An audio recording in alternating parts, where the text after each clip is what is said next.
videos all the time, like of people at festivals or whatever, because one thing I have terrible stage fright. Like Okay. every time I step on a stage, no matter if there's nobody there or if there's like 5 people there or like hundreds of people there, whatever it is, I am I'm terrified because I start to shake because I'm like, oh, look at all these people like looking at all of us, you know? So I watch videos on like, I'll just watch like festival videos, recaps, whatever, and I'll like listen to like how they react to their crowd or talk to their crowd or whatever. And it kind of gives me a self of like a sense of encouragement or something. Yeah. It helps me know that the next time I go and play a show, like, okay, maybe like try to be more confident in this aspect, or if I'm talking about a song, like don't feel like, you know, because sometimes I feel like if I be like, oh, go stream, go check us out, like I don't want to sound like cocky in a way, but I'm just trying to be in a band, like do my job as a vocalist to hype up the crowd. And I've gotten so much like further doing that than like ever before, honestly. So That's interesting. yeah, those videos have helped me like become more like comfortable on like the stage itself, and I think I've definitely eased my my stage fright, but sometimes I'm still terrified, honestly. I'm always shocked. I think like for me, I grew up a soccer player, and soccer is like, I feel like the foundation that everything kind of ties back to for me.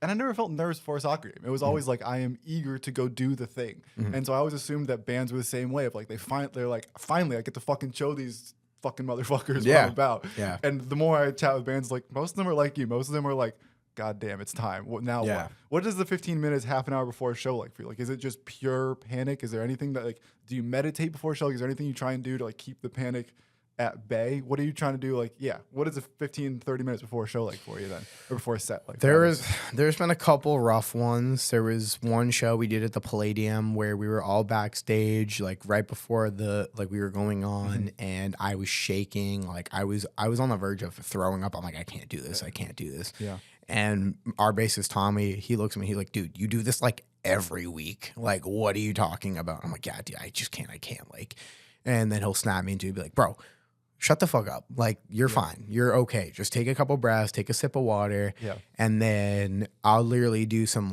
squats, or I'll take deep breaths, or I wouldn't say meditate, but I definitely like try to put myself in a good mindset. And then we'll get to our walkout, and I'll hear like the beginning of Welcome Back play, and I'll hear like the click in my in-ear, and I know when it's about to be my time to like get on and like get ready to do the scream or whatever. And I'm like, okay, I have to fucking go. Like, if I don't come out now, like I just look stupid.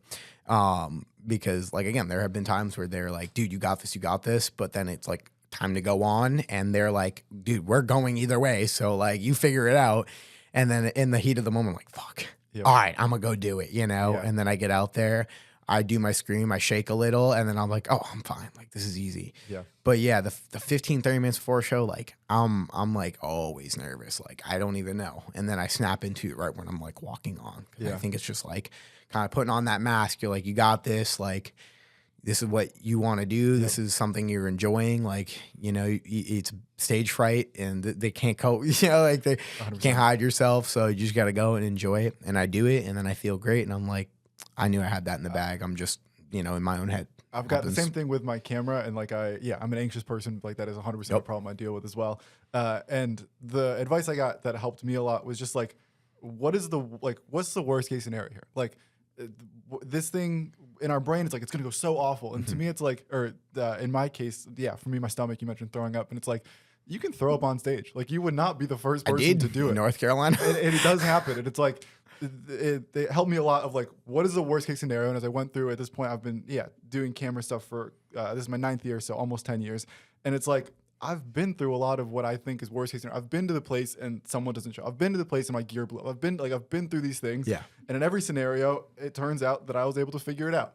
And it didn't feel good. I didn't like it. Maybe it didn't go the way I wanted it to, but like, it was fine. And in the context of playing the show, it's like, no matter how nervous, if my microphone blows up, I'm going to grab someone else's mic. If I have to do it without a mic, then that's going to suck and no one's going to hear me. But like, it'll happen. It'll figure it out. Yeah. And like, somehow that, I don't know, staring that demon in the face of like, I've been through the worst case scenario, and even the worst case scenario isn't really as bad as I think it is. Like there's almost nothing that can happen on stage that hasn't happened before. And it's like, go out there and faint, it's probably good for the band. Like, Yeah.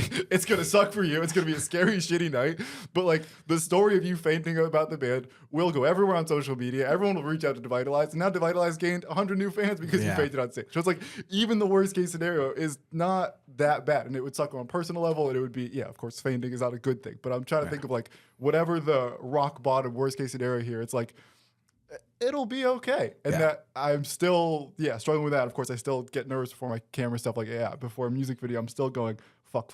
And I think it's a similar band thing of like, I'm pretty sure I can make a good product here. I want to make a great product. And that jump is what makes it scary. And I assume with a band, it's the same thing of like, I know I can scream the songs. I know I can do the thing, but I don't want to do the thing. I want to do it in a way that's unforgettable. And it's that extra level of pressure that makes it scary. And I still empathize with. But I think I've had a lot of success of being like, what's the worst? What am I gonna do? Fucking throw my camera in a waterfall? Like, there's like, no, I'm not gonna be like, I'm gonna be okay here. Things are gonna be okay.